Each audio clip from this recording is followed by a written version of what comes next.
Hello everyone, कैसे हो आप सब। आई होप आप सब अच्छे होंगे। कल जो क्लास की थी वो बीच में ही रह गई थी, कंप्लीट हो नहीं पाई थी, लेकिन फिर भी मैंने अपलोड की थी।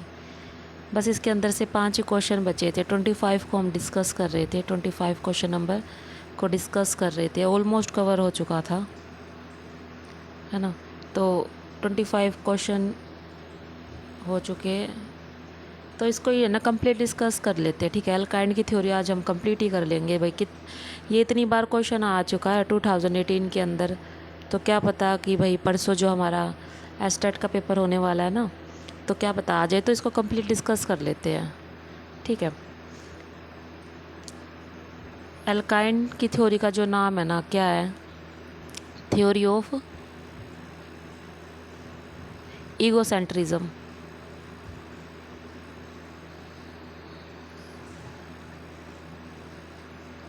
इन एडोलेसेंस,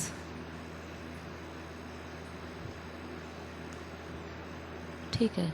एक ईगोसेंट्रिज्म के ऊपर पियाजे ने भी बात कर रखी है, ठीक है। और दूसरा एल्काइन, तो जहाँ पर ये आ जाए ना ईगोसेंट्रिज्म इन एडोलेसेंस के कॉन्टेक्स्ट में, तो एल्काइन कर देना, ठीक है।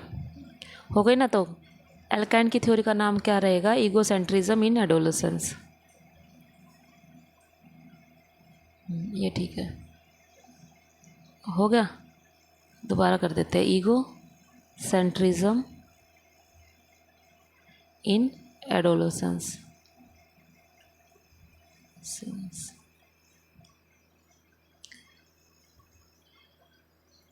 और अदर नेम जो है इमैच्योर कैरेक्टरिस्टिक ऑफ एडोलेसेंस, इनका नाम हो जाएगा इनकी थ्योरी का, ठीक है। Immature characteristics of adolescence. दो नाम हो गए ना, एक ही हो गया, एक ही हो गया, ठीक है। किसने दिया,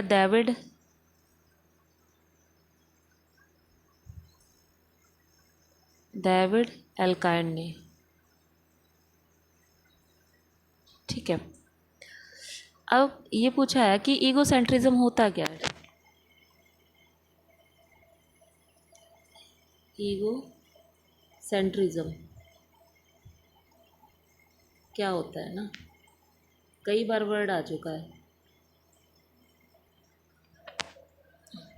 तो ईगो सेंट्रिज्म हिंदी में रहेगा अह केंद्र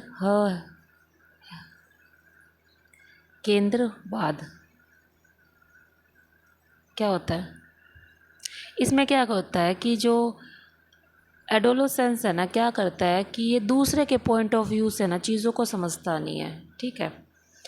ये अपना सेल्फ सेंटर होता है ना, क्या होता है, सेल्फ सेंटर होता है। सेल्फ सेंटर यानी ईगो सेंटर हो गया ना, सेंटर होता है, दूसरे के पॉइंट ऑफ व्यू से चीज़ों को नहीं समझता है। इनएबिलिटी होती है इनके अंदर, इनएबिलिटी टू अंडरस्टैंड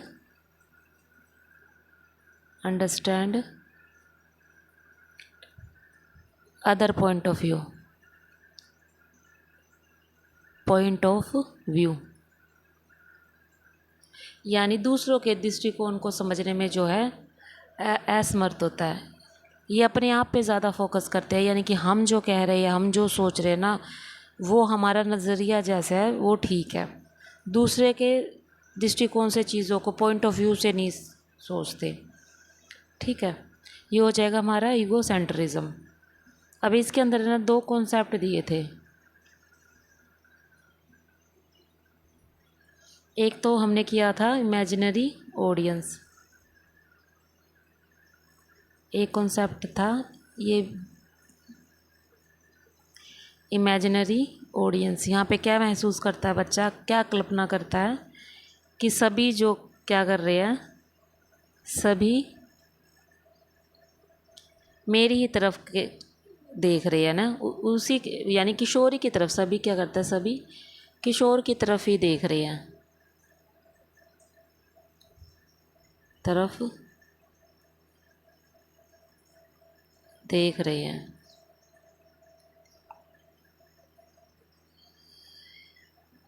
ठीक है। इमेजिनरी ऑडियंस ये हर कोई है वो मेरे ही तरफ देख रहा है, यानी कि सबका सेंटर पॉइंट कौन हूँ मैं हूँ, सब लोग जो है मेरे पे ही फोकस कर रहे हैं। ठीक है, यानी सब लोग मेरे बारे में ही सोच रहे हैं, ऐसी अपनी एक कॉन्सेप्ट बना लेता है। इमेजिनरी ऑडियंस हो गया है ना। ठीक है, और दूसरा क्या रहेगा, पर्सनल फेबल, फेबल व्यक्तिगत दंत कथा, व्यक्तिगत दंत कथा। ठीक है, इसमें क्या करता है किशोर, इसमें ये बिलीव करता है कि वह जो है स्पेशल है, यानी कि ही एंड शी इज़ स्पेशल, यानी वह क्या है, विशेष है। ठीक है, अपने आप को स्पेशल यूनिक समझता है, दूसरों से अपने आप को भिन्न समझता, अलग, डिफरेंट। ये इनके बिलीव्स होते हैं ऐसे, डिफरेंट यानी भिन्न समझता दूसरों से, मैं अलग हूँ दूसरों से। ठीक है, यानी कि मैं जो कर सकता हूँ अन्य कोई और ये चीज़ नहीं कर सकता। ठीक है, ये दो कॉन्सेप्ट हो गए। इमेजिनरी, पहला इमेजिनरी ऑडियंस, दूसरा हो जाएगा पर्सनल फेबल। इसके बाद एल्काइन ने ना 6 इमेच्योर करेक्टरिस्टिक बताया एडोलेसेंट के। क्या बताया, 6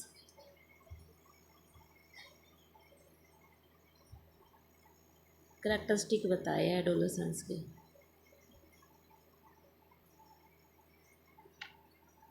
पहला रहेगा ये हमारा आइडलिज्म, यानी आशावाद। आशावाद में क्या है कि यहाँ पर बच्चा जो है अपने आप को ये महसूस करता है, उसका ये विचार होता है कि मैं औरों से, यानी कि जो भी हमसे बड़े हैं उनसे ज़्यादा मेरे पास नॉलेज है, यानी बड़ों से ज़्यादा नॉलेज मेरे पास है।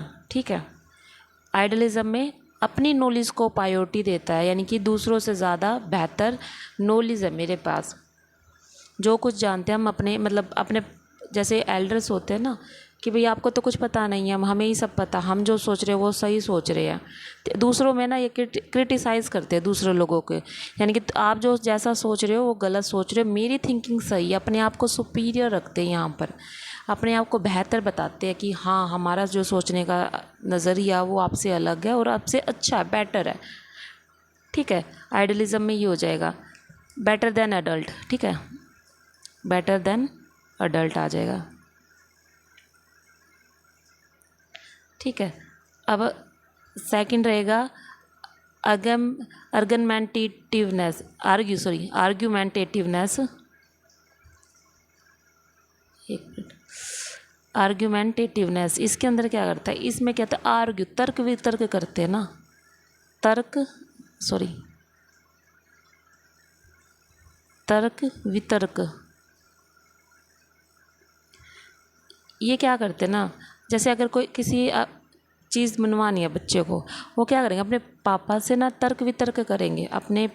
देखा ना अडल्ट ज़्यादा मोस्टली अपने पेरेंट्स के साथ है ना, ये चीज़ करते हैं, आर्ग्यूमेंट करते रहते हैं कि क्यों नहीं करना, क्यों नहीं करना, क्यों नहीं अलाउड है, क्यों हम बाहर नहीं जा सकते। तर्क वितर्क करना जो है स्टार्ट करते हैं और अपने आप को और ज़्यादा बेहतर बताते हैं कि हाँ हमारे पास तर्क करने की रीजनिंग एबिलिटीज़ है, यानी कि ठीक है, यहाँ पे रीजनिंग करना स्टार्ट कर देते हैं, तर्क वितर्क करते हैं।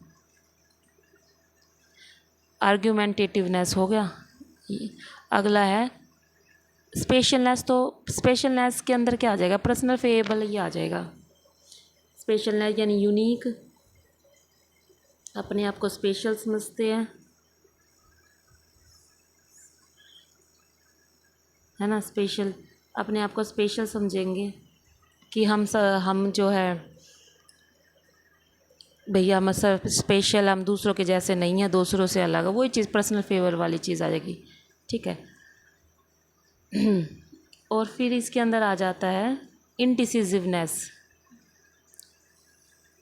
ये 3 हो गए ना, आइडलिज्म, आर्ग्यूमेंटेटिवनेस, स्पेशलनेस, और चौथा आएगा, अब ये 4th है, नंबर 4th पे आ जाएगा इनडिसिसिवनेस, अनिर्णयता, अनिर्णयता। ठीक है, इसमें क्या करता है बच्चा, इसमें ना कई चॉइसेस बनाता है अपनी, ठीक है। इसमें कैसे चॉइसेस होते हैं कि एक से ज़्यादा चॉइसेस, मैनी चॉइसेस बनाता है, मैनी चॉइसेस, कई विकल्प निकालता है ये चीज़ों के, ठीक है। लेकिन है ना यहाँ पे जब है ना चूज़ करने की बात है ना, चॉइसेस तो इसने बहुत बना ली कि हाँ हम ये करेंगे वो करेंगे वो करेंगे, लेकिन जब चूज़ करने की बात आती है ना, चूज़ करने की, तब मार खा जाते ये लोग, तब समझ में नहीं आता क्या करें। अब फॉर एग्ज़ाम्पल यानी ये नहीं समझ पाएंगे कि होमवर्क करें या फिर घूमने जाए बाहर, ठीक है, अपने फ्रेंड्स के साथ घूमने जाए।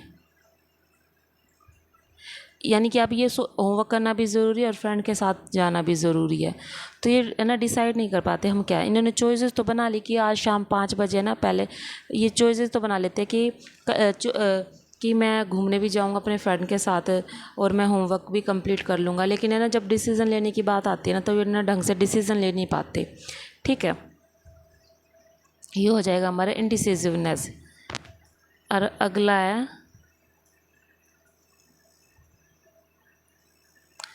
ऑपरेंट हाइपोक्रेसी,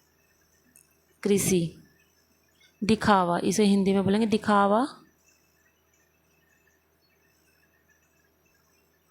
या पाखंड। इसमें क्या करते हैं ना बच्चा, इसमें है ना जैसा वो बोल रहा है, जैसा वो बोलता है एक्चुअल में वैसा बिहेव नहीं करता, ठीक है। अपने सोचने में और अपने बिहेव करने में ना इनकन्सिस्टेंसी मिलती है इसके अंदर, ठीक है। जैसा वो विचार कर रहा है और जैसा बिहेव कर रहा है, इनके बीच में ना तालमेल नहीं बिठा रहा। अब फॉर एग्ज़ाम्पल में आजकल ना ट्रेंड बड़ा चल रहा है ना, रील्स के अंदर होता है ना, रील्स होती है ना जो रील्स में वो दिखाएंगे कि है ना एनिमल्स को हार्म नहीं पहुंचाना चाहिए, ठीक है, एनिमल्स को हार्म नहीं पहुंचाना चाहिए, लेकिन रील्स तो उसने इस पे बना ली कि एनिमल्स पर हार्म नहीं पहुंचाना चाहिए, वहीं उसी रात को वो नॉनवेज खा रहा है। एक साइड तो वो रील्स में ये सबको मैसेज दे रहा है कि एनिमल्स को हार्म नहीं पहुंचाना चाहिए, और दूसरी साइड रात को उसने नॉनवेज खा लिया। देखो कैसी इनकन्सिस्टेंसी आ गई ना इन दोनों के बीच में, है ना। यानी कि जैसा वो सोच रहा है, जैसा उसका विचार है, वैसे वो बिहेव तो नहीं कर पा रहा ना, ठीक है। तो ये क्या हो जाएगा, एपरेंट हाइपोक्रेसी, यानी दिखावा करना या पाखंड करना। जैसा आप बता रहे हो, जैसे आपके विचार है ना, वैसे आप खुद से बिहेव नहीं कर रहे हो, दूसरों को तो सलाह दे रहे हो कि हाँ आपको ऐसा ऐसा करना चाहिए। बहुत सारे ना मोटिवेशन वीडियोस डालते हैं कि आप है ना ऐसा करो वैसा करो ऐसा करो, लेकिन एक्चुअल में ना आप उनकी लाइफ में जाके देखेंगे ना, उनसे ज़्यादा डिप्रेस बंदा नहीं मिलेगा आपको, ठीक है, उनसे ज़्यादा टेंशन लेने वाला व्यक्ति नहीं मिलेगा। यही तो होता है एपरेंट हाइपोक्रेसी। आपको सलाह देने वाले ना हज़ार मिल जाएंगे, सलाह देंगे आप ऐसा करो, आपने ऐसा ऐसा करना है, यानी आप किसी सिचुएशन में जा रहे हो, लेकिन खुद पे वो चीज़ अप्लाई नहीं करते, ठीक है। हो गए कितने हो गए हमारे, आइडियलिज्म हो गया, आइडियलिज्म, आर्गुमेंटेटिवनेस, स्पेशलनेस हो गया, और अब ये था एपरेंट हाइपोक्रेसी, और दूसरा आर्ग्यूमेंटिज्म, हाँ हो गया, ठीक है, ये हो गया। अब आता है सेल्फ, हाँ एक स्पेशलनेस हो गया, तब फिर आएगा एक सेल्फ कॉन्शियस। इसके अंदर आ जाएगा पॉइंट हमारा इमेजिनरी ऑडियंस वाला, है ना, आत्म केंद्रित होता है, अपने बारे में ही सोचते हैं ना, इमेजिनरी ऑडियंस, है ना। हर कोई क्या है, मेरी तरफ ही देख रहा है, वह ये सोचता है कि लोग जो है उसी की तरफ देख रहे हैं, या उन्हीं के बारे में बातें कर रहे हैं, उन्हीं के विचार कर रहे हैं, ठीक है। ये 6 हो गए पूरे, 6 हो गए। पहला था हमारा, एक बार दोबारा कर लेंगे, आइडियलिज्म। ऊपर से आइडियलिज्म के अंदर क्या होता है कि यहाँ पर बच्चा क्या करता है, अपने से बड़ों को अपने आप को बड़ों से ज़्यादा बेहतर समझता है, ठीक है। आर्ग्यूमेंटेटिवनेस के अंदर क्या करता है, तर्क वितर्क करता है, ठीक है, तर्क वितर्क करेगा हर चीज़ों के लेके। स्पेशलनेस यानी फेवरेबल वाली कंडीशन आ जाती है, यानी अपने आप को यूनिक समझेगा, स्पेशल समझेगा। और फिर था इनडिसिसिवनेस, यहाँ डिसीजन, एक मिनट, इनडिसिसिवनेस,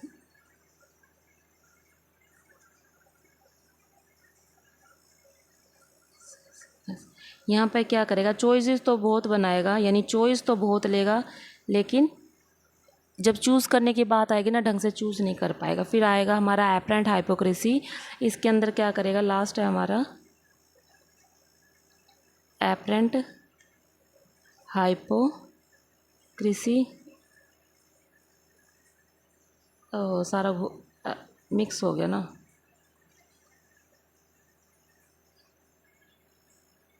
यानी हिंदी में लिख देते हैं छोटा सा, दिखावा। इसमें क्या आएगा कि बच्चा क्या करता है कि उसके विचार और बिहेवियर में ना तालमेल नहीं बैठता, यानी कि जैसे वो विचार रख रहा है वैसा वो तो बिहेव नहीं कर रहा। जैसे नॉनवेज वाला एग्जांपल, रील्स तो बनाएगा वैसे कि हमें एनिमल्स को हार्म्स नहीं पहुंचाना, लेकिन एक्चुअल में क्या करेगा, वो खुद ही नॉनवेज खा रहा है। ठीक है, हो गए ना, ठीक है।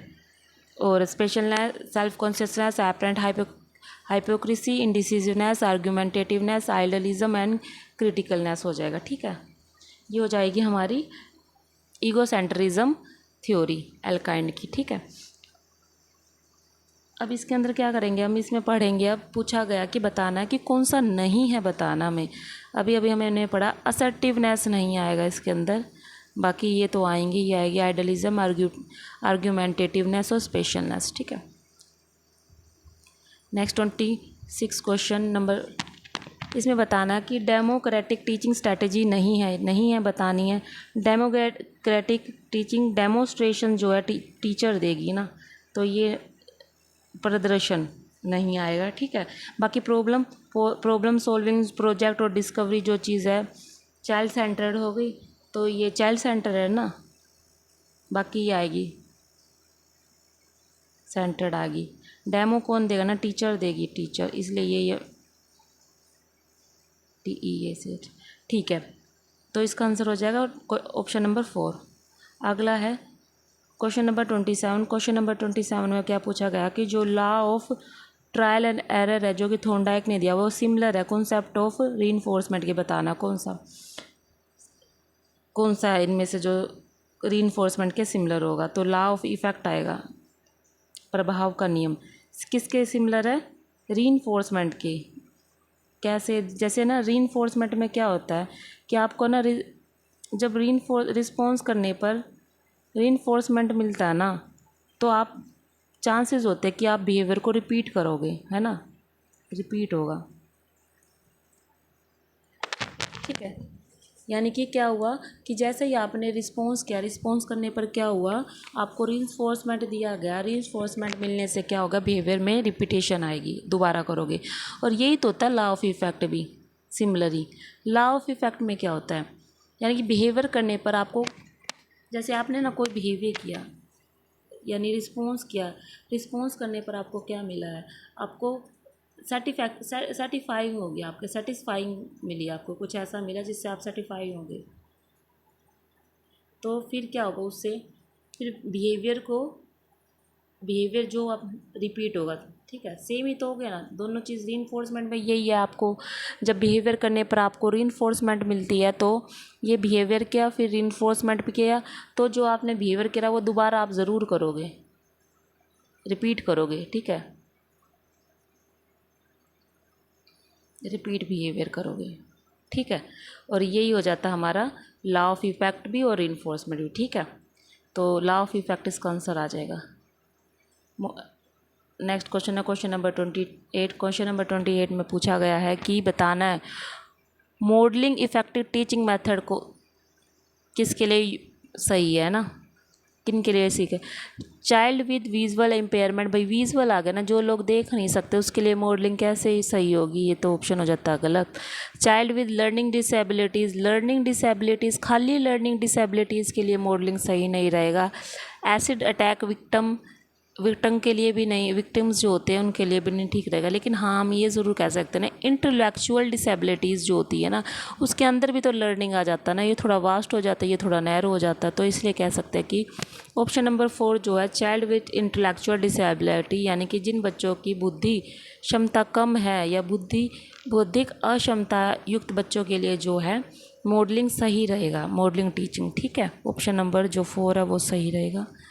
ऑप्शन नंबर 29 में पूछा गया कि बताना है हाई इंटेलिजेंस में भाई कौन सा सही रहेगा, बेस्ट इंडिकेटर कौन सा सही रहेगा। भाई क्या आपका स्कोर 103 आए, तो किसी भी टेस्ट, IQ टेस्ट के अंदर 103 आपका स्कोर आ रहा है, उसको आप बोलोगे भाई ये बच्चा अच्छी उच्च बुद्धि वाला है। नहीं भाई, किसी बच्चे ने पोएम को याद कर लिया, यानी स्मृति से कविता पाठ करना, आप मेमोरी भाई याद कर लिया पोएम को, नहीं, ज़रूरी नहीं है ऐसा। अर्निंग हाई ग्रेड, यानी कि आपने स्कोर हाई किया, उच्च ग्रेड प्राप्त किया आपको, तब आपको बोलेंगे कि आप इंटेलिजेंट हो, ज़्यादा इंटेलिजेंट हो। नहीं भाई, अब बेस्ट ऑप्शन देखेंगे, ये कंसीडर कर तो लिया जाता है, लेकिन बेस्ट ऑप्शन हमें देखना है। बेस्ट ऑप्शन नंबर जो 4 है, not making the same mistake after receiving feedback, यानी कि आप सेम वैसी ही गलती नहीं करेंगे जैसी आपने पहले ही कर ली फीडबैक मिलने के बाद। आपको जैसा फीडबैक मिल गया ना कि आपने ये चीज़ किया, तो आप सेम मिस्टेक दोहराओगे नहीं। ठीक है, तभी आपको माना जाएगा ना आप इंटेलिजेंस हो। सेम मिस्टेक आप दोहरा, जैसे PYQ करते हैं ना, फर्स्ट टाइम आपने PYQ किया, ठीक है, फर्स्ट टाइम आपने PYQ, मान लीजिए आपने कुछ क्वेश्चन को गलत कर दिया, यानी कि ना टोटल आपने ना 30 क्वेश्चन लगाए, जैसे CDP के टोटल क्वेश्चन 30 लगाए, आपने देखा कि आपसे ना 3 क्वेश्चन जो है ना गलत हो गए हैं, 3 क्वेश्चन। आप ना इंटेलिजेंस कब मानोगे, आप कब महसूस करोगे कि हमारा टेस्ट, हमारी जो तैयारी अच्छी है। तो जब आप ना दोबारा इस टेस्ट को लगाओगे ना, तब आपका स्कोर है ना 29 या 30, बस इतना ही आ जाएगा ना, तब आप मानोगे कि आपकी तैयारी जो अच्छी है। ठीक है, कई बार होता है कि भाई हमारा स्कोर ऊपर नीचे हो जाता है, कोई बात नहीं, लेकिन एक आधी बार भाई बाय चांस गलत हो जाए, कोई दिक्कत वाली बात नहीं है। लेकिन आप सेम मिस्टेक ना कर रहे हो दोबारा, उस चीज़ पर फोकस करना है आपको। फीडबैक वहीं मिल जाता कि आपने स्कोर जो है, आपने 3 क्वेश्चन ज़्यादा गलत कर दिए, कोई बात नहीं, जब दोबारा टेस्ट लगाओ ना, सेम मिस्टेक मत करना। ठीक है, तो माना जाएगा कि भाई हाँ, आप हाई इंटेलिजेंसी वाले हो, यानी आपकी जो तैयारी है ना सही चल रही है, सही डायरेक्शन में चल रही है, जब सेम मिस्टेक नहीं करते। लास्ट का क्वेश्चन है हमारा कि एक बच्चा क्रोधित होकर अपने सहपाठी को ठीक उसी प्रकार से मारता जैसा उसके घर में उसे सज़ा मिल जाती है, यानी कि जैसे अपने माता पिता से पिटता होगा बच्चा, सेम वैसा ही है ना अपने सहपाठी, यानी कि साथ पढ़ने वाला या साथ में खेलने वाले बच्चों का सेम वैसे ही मारता है। तो क्या रहेगी, ऑब्जर्वेशन, मॉडलिंग कर ली ना उसने बच्चे की, क्या कर ली यहाँ पर, मॉडलिंग। और ये ऑब्जर्वेशन लर्निंग किसकी है, बेंडूरा की है ना। पहला ही क्वेश्चन था शायद हमारा 2018 का, बेंडूरा की कौन सी थ्योरी है, social learning, social cognition learning theory आ जाएगी। कॉग्निशन की थ्योरी है ना, लर्निंग, कॉग्निशन लर्निंग या थ्योरी बोल दीजिए। बोबो डोल एक्सपेरिमेंट भी नहीं का है, बी से बेंडूरा, बी से बोबो डोल।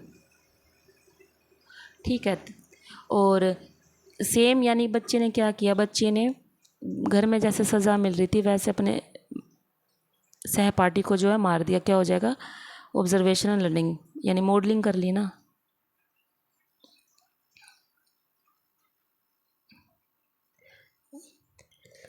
चलो, ये हमारा जो है कंप्लीट हो चुका 2018 का PYQ, हमने जो है कंप्लीट कर लिया। CDP का पोर्शन था ये हमारा। मिलते हैं आपको नेक्स्ट क्लास में। Thank you.